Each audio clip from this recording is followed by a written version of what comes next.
How's it going, everybody? It's Charlie, and welcome back to another video on the Chatting Leeds YouTube channel. Yes, it has been a while. For those of you that don't know, I've recently got back off holiday. I think I got back on Wednesday. I would have been back with content a lot sooner, but for some reason my laptop wasn't working over the last few days, so I've been trying to get that fixed, which I now obviously have.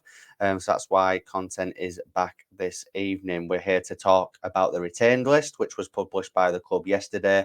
Just to give my thoughts on what players have been retained, what players are in talks with new deals, etc.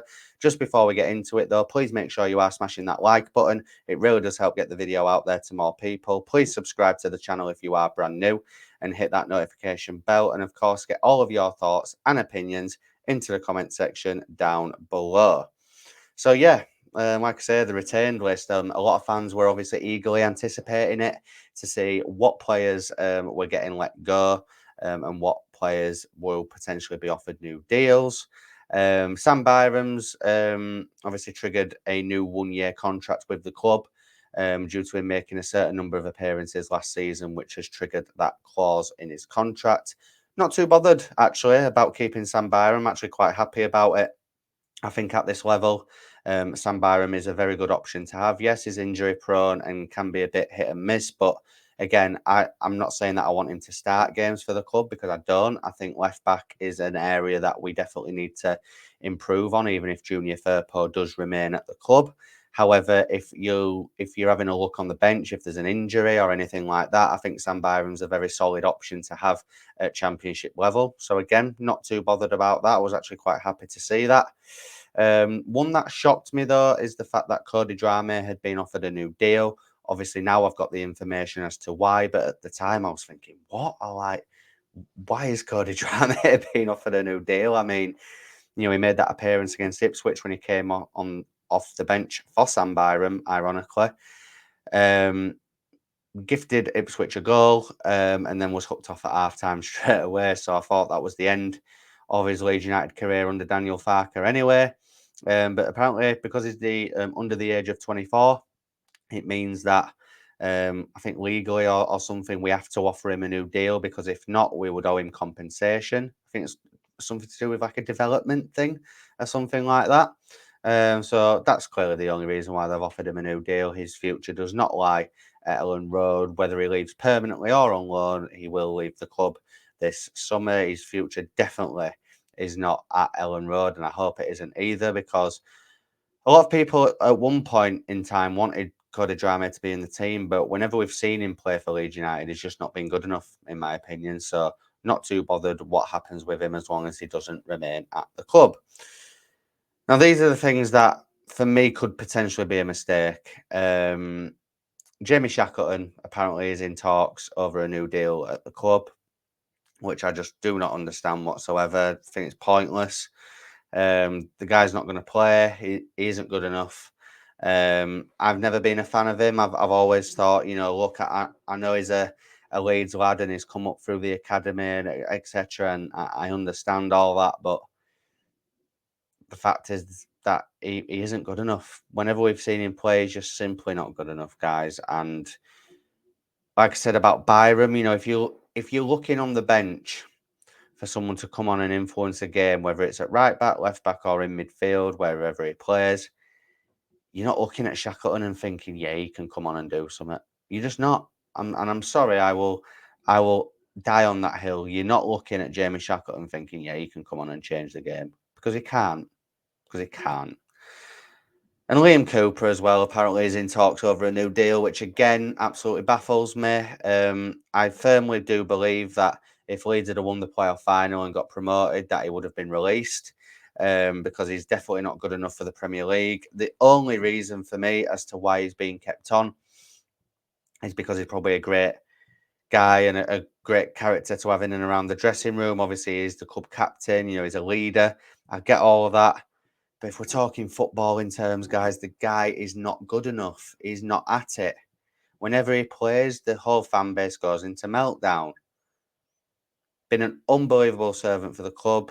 been at the club for 10 years. The best case scenario for me would be to give him his testimonial this summer and let him leave with grace. And for me, if he signs a new 1 year deal, it shows the mentality of the guy that he's clearly not bothered about playing football. Luke Ayling left the club because he didn't want to be a cheerleader, and he did want to play football, and I completely respect him for doing that. Coop should be doing the same, in my opinion. But again, if he's not bothered about being a cheerleader, if he's not bothered about playing a lot of minutes, and he just wants to help the guys get through the season behind the scenes, fine. In the playoff final at Wembley, I could see him on the touchline. With Daniel Farke barking instructions out, fine. But again, you're paying wage to a player that's literally just not going to play. And like you say, you want to be looking on the bench and having a look in your squad and thinking everyone can influence this season. For me, Cooper, Jamie Shackleton are both not good enough. It's as simple as that. It is as simple as that for me. Then obviously, Paveda's been released, Lewis Bates been released, I believe. Not too bothered about the youngsters and the reserves and everything. I was more focused on the first team incomings and outgoings. Now, obviously, whilst I was on holiday, they announced the new Red Bull deal, which could be good for us. It's an injection of money, which can hopefully be used in the transfer market. The window does open on Monday. And I saw whilst I was away, that the fan base was quite divided on this Red Bull situation. Now, for me, I'm of the opinion that, unless something bad happens, just chill out. I saw a lot of overreactions on Twitter whilst I was away, and I was having a laugh to myself because nothing bad has happened. They're not coming in and changing the name of the ground. They're not changing the badge. They're not changing the name of the club. It's literally just a shirt sponsorship at the moment. Now, I'm not saying that won't change in the future or that they may not have plans to change it in the future. They probably do. But until it happens and until we have all the facts, just relax. It could just be a simple shirt sponsor deal. And if it is that, I'm not bothered. It is good for the club. And I think it's one of the biggest commercial deals in EFL history. Fine. In terms of transfers, I've seen a link to Bobby Divock-Reid at Fulham. I think that'd be a great addition at this level. Alfie Gilchrist, the fullback from Chelsea, I think would be really good at championship level as well.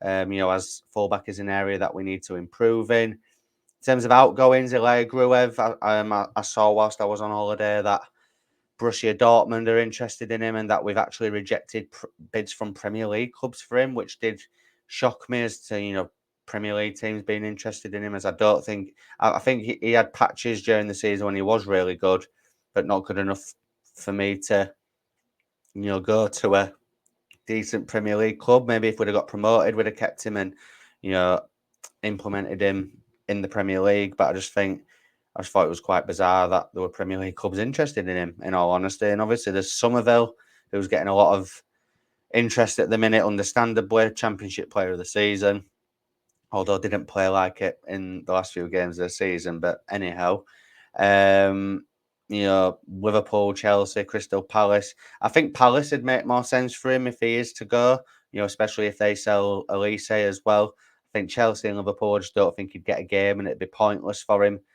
His recent social media posts have suggested that he could stay, but Georgie Rutter put something out saying, see you soon. And it doesn't mean that they're definitely staying, guys. Don't get carried away with that. I want them both to stay 100%.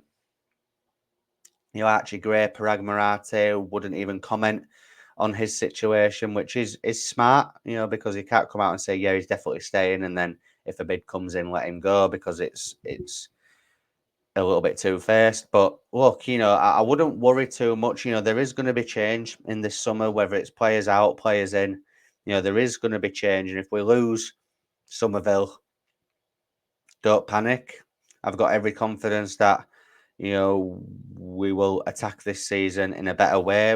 We're not going to have all of the turmoil around the ownership, the manager, squad going into this season. Farker's going to have a full pre-season to get his ideas across. And, I fully back him going into the new season. I know a lot of fans don't, but I think that's just brain dead in my opinion. The guy got us 90 points. I know it didn't mean anything in the end, but we won a lot of games. We played very good football for the majority, and I, for one, am happy about Daniel Farke leading us into this season. If we don't go up this season, then yeah, there's a conversation to be had. But I think, the league's weaker this season, guys. So we've definitely got a very, very good chance of getting automatically promoted. So let's just keep the faith, get behind the manager, get behind the squad, and hopefully it will all work out. But obviously there'll be plenty of content over the summer, guys, with the transfer window opening on Monday. So make sure that you keep it locked at Chatting Leeds. Make sure you smash a like on the video as well. Please subscribe to the channel if you are brand new, and get all of your thoughts in the comment section down below. And I'll see you in the next one. Cheers.